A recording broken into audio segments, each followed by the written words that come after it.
You're in the home stretch. Maybe you're 12 months out from retirement or even closer. You've been saving for decades, you've run the numbers, and honestly, it feels like the hard work is done.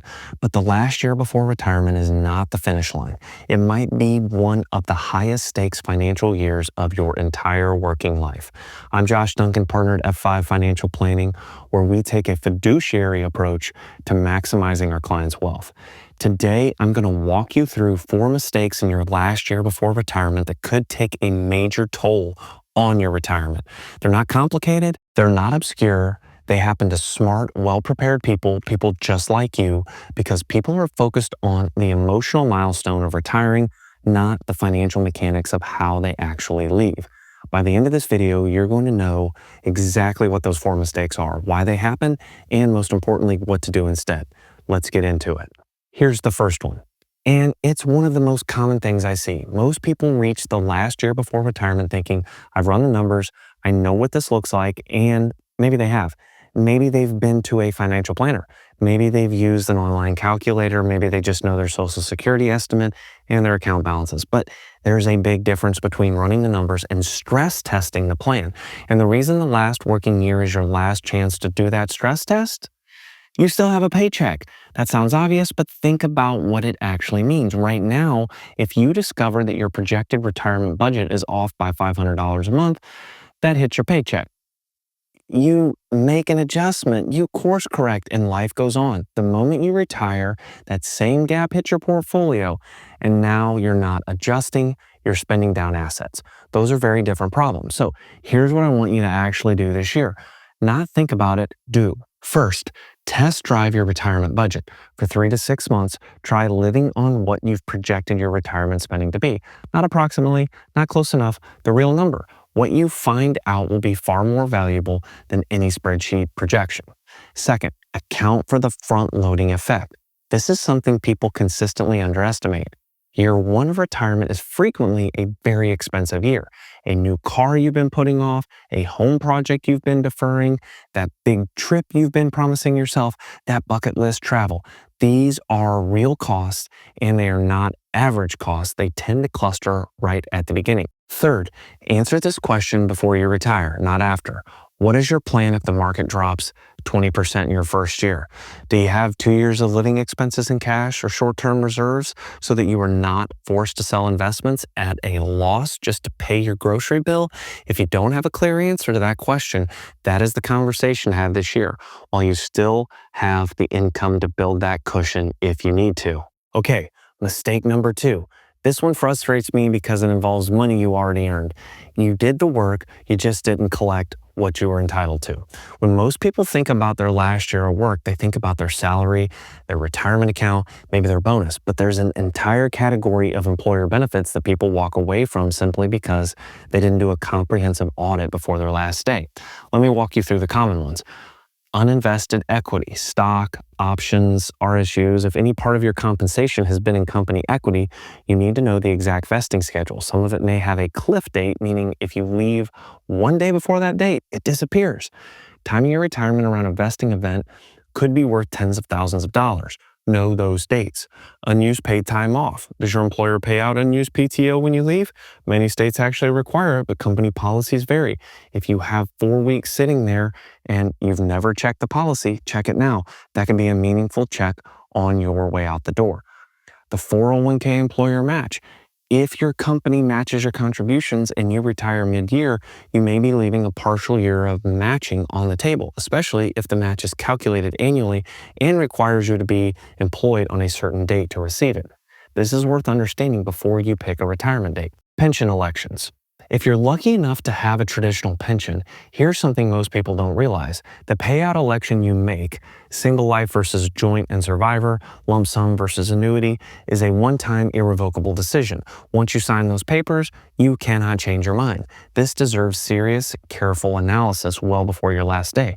Do not let anyone rush you through it. And finally, life insurance coverage through your employer. These benefits typically end on your last day or at the end of that month. If you haven't first decided if you still need coverage, you're behind. If you do need continued coverage, what are you doing to continue or replace what you have? It could take 3 months or more to get a new life insurance policy issued. The time to handle this is before you retire, not after. The framing I want you to take away here is simple. These are benefits you already earned. The only question is whether you collect them.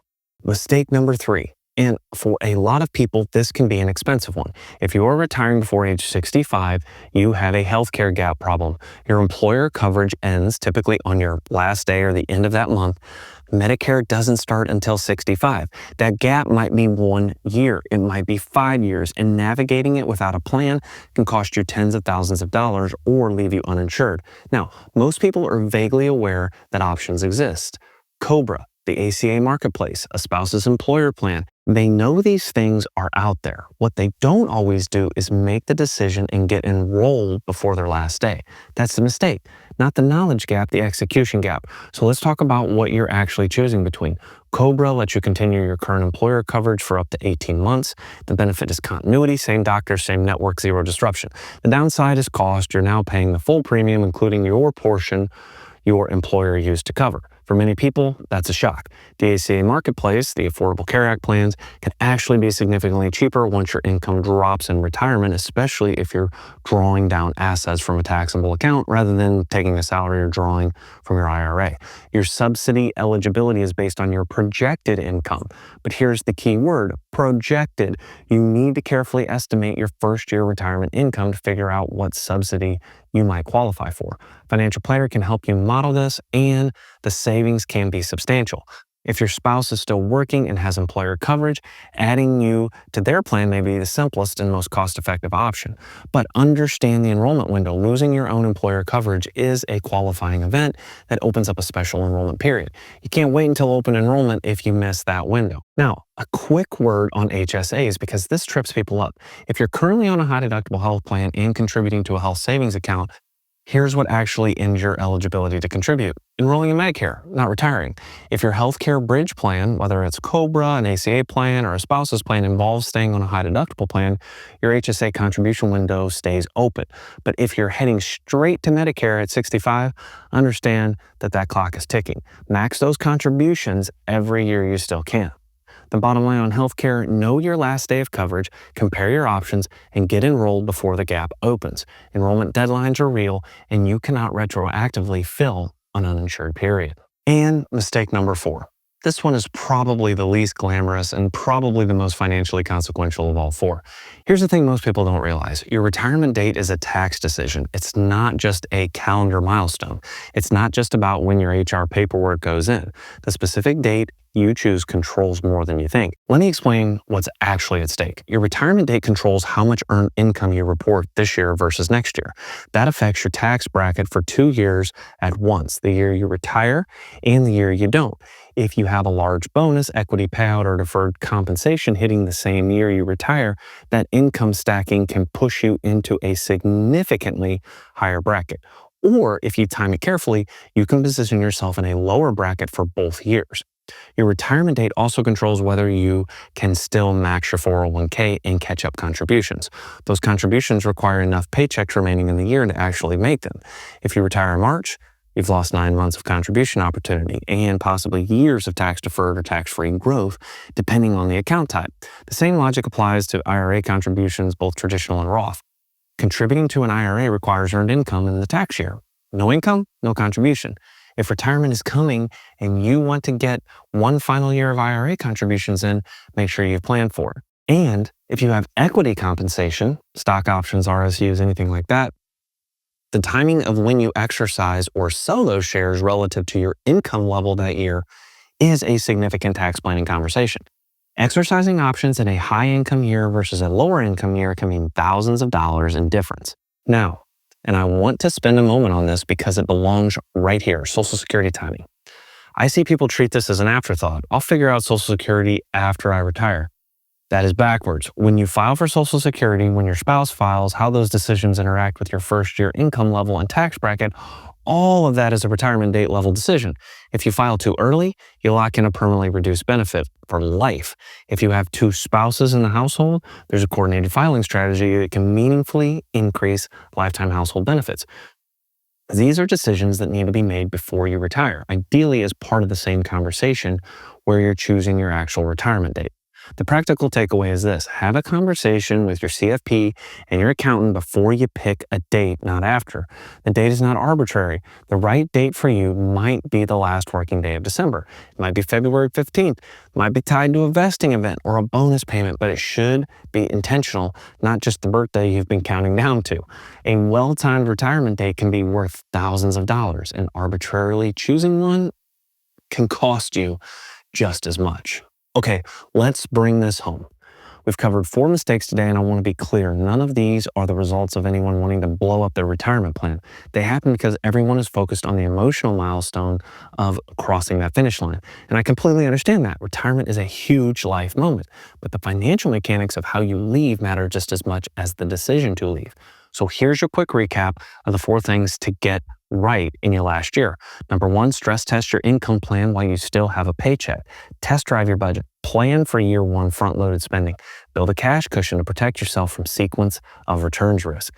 Number 2, do a complete audit of your employer benefits before your last day, knowing your vesting date, your PTO payout, your matching timing, your pension election options, and your coverage end dates. Number 3, secure your healthcare bridge plan before your last day of coverage. Compare COBRA, ACA marketplace plans, and a spouse's plan. Understand how your income level affects your subsidy.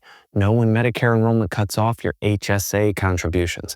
And number 4, treat your retirement date as a financial decision, not just a calendar milestone. Coordinate the date with your tax situation, your final contributions, your equity compensation, and your Social Security filing strategy before you pick a date, not after. The last year before retirement is not cruise control. It's arguably the highest leveraged financial year of your life because you still have the income, the time, and the ability to course correct. Use it well. As always, everything I share in these videos is for educational purposes. Your specific situation is unique, and none of this is personalized financial, tax, or legal advice. If you're approaching retirement and want to make sure you're not leaving any of these things on the table, working with a fee-only fiduciary financial planner is the way to make sure the plan is built specifically for you. I'm Josh Duncan, partner at F5 Financial Planning. If you would like to learn more about how we help our clients achieve financial freedom for personal significance, please visit our website at www.f5fp.com. Thanks for watching, and I'll see you next time.